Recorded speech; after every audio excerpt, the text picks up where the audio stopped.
Kalau kita berjumpa dengan teman-teman kita yang sudah tidak bertemu selama 10-20 tahun, maka kita melihat pencapaian orang berbeda-beda. Ada orang yang pencapaiannya luar biasa dalam segala bidang hidupnya, baik pekerjaannya, sosialnya, pelayanannya, keluarganya. Apakah Tuhan tidak adil? Saya harus berkata bahwa Tuhan itu adil. Yang membedakan adalah bagaimana orang-orang menggunakan waktunya. Saya mau tekankan soal pergunakan waktu yang ada, karena hari-hari ini adalah jahat. Apa maksudnya hari-hari ini adalah hari yang jahat? Godaan untuk menggunakan waktu secara tidak produktif itu begitu kuatnya, maka disebut waktu-waktu yang jahat. Nah, saya melihat ada orang yang benar-benar bagi saya tidak saya bisa mengerti gitu ya, tapi mungkin bagi orang lain biasa, karena memang orang tidak tahu apa yang harus dilakukan. Misalnya orang membaca koran, lalu membuka bagian iklan, dan dia baca dengan teliti berapa harga mobil. Tahu nggak, orang itu nggak mau jual mobil dan nggak mau beli mobil, tapi iklan kecil mobil dibacain. Ya mungkin hanya untuk sekedar tahu mobilku sekarang harganya berapa ya, gitu ya. Nggak akan dijual, nggak mau beli lagi, gitu ya. Ya sudah, kalau nggak mau jual mobil, nggak mau beli mobil, itu halaman iklan langsung dibuang saja, gitu ya.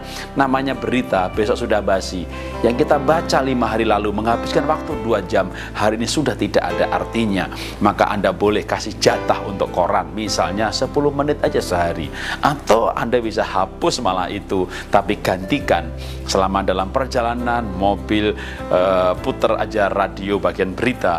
Itu sudah cukup mewakili bahwa Anda tahu, oh, di sana ada gempa, oh, sekarang presidennya ini yang menang sepak bola ini, tapi nggak perlu tahu detail itu golnya menit yang keberapa, itu gempanya berapa skala Richter, karena kecuali Anda mau ke sana untuk menyumbang, untuk terlibat dalam peristiwa gempa itu, Anda boleh membekali dengan hal-hal yang cukup detail. Tapi banyak orang membuang perhatian pada hal-hal yang sebenarnya tidak perlu dia sampai sedalam itu.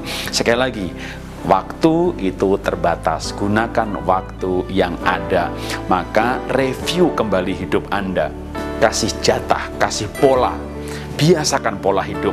Berapa jam Anda tidur, berapa jam untuk informasi, untuk koran, berapa jam baca buku, berapa jam Anda bekerja, berapa jam lagi Anda mau tambahkan untuk pekerjaan-pekerjaan sampingan, atau untuk meningkatkan kemampuan Anda dengan ilmu-ilmu baru, teknologi-teknologi baru.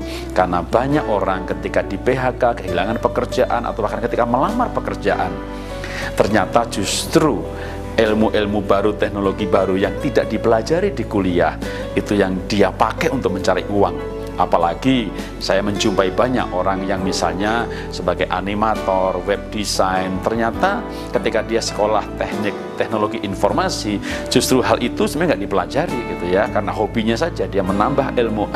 Justru itu pekerjaan yang memberi dia penghidupan. Dan tentu masih banyak kasus-kasus yang lain dalam bidang yang sama. Artinya sekali lagi, tetap mereka yang menggunakan waktu yang ada secara produktif mencapai pencapaian yang lebih tinggi. Untuk menggunakan waktu ini lebih produktif, maka Anda juga perlu menyusun skala prioritas. Buat daftar apa yang harus Anda lakukan besok, atau minggu ini, atau bulan ini. Buat skala prioritas. Lakukan prioritas nomor 1, lupakan nomor 2. Banyak orang tidak produktif, ngerjain nomor 1, pikirannya nomor 2. Ada di kantor, pikirannya di yayasan, pikirannya di kantor, tidak pernah bisa konsentrasi. Pikirkan apa yang sedang dihadapi saja. Lalu yang berikutnya adalah tipsnya, belajarlah berkata tidak. Anda bukan Superman. Kalau saya harus konseling karena orang mendengar siaran ini, lalu mereka pengen konseling, maka saya bisa mati berdiri. Saya berkata tidak untuk konseling. Misalnya, jadi untuk menggunakan waktu dengan baik, lakukan yang menjadi panggilan hidup Anda. Kalau Anda menggunakan waktu lebih baik, Anda hidup lebih produktif. Salam dahsyat, luar biasa.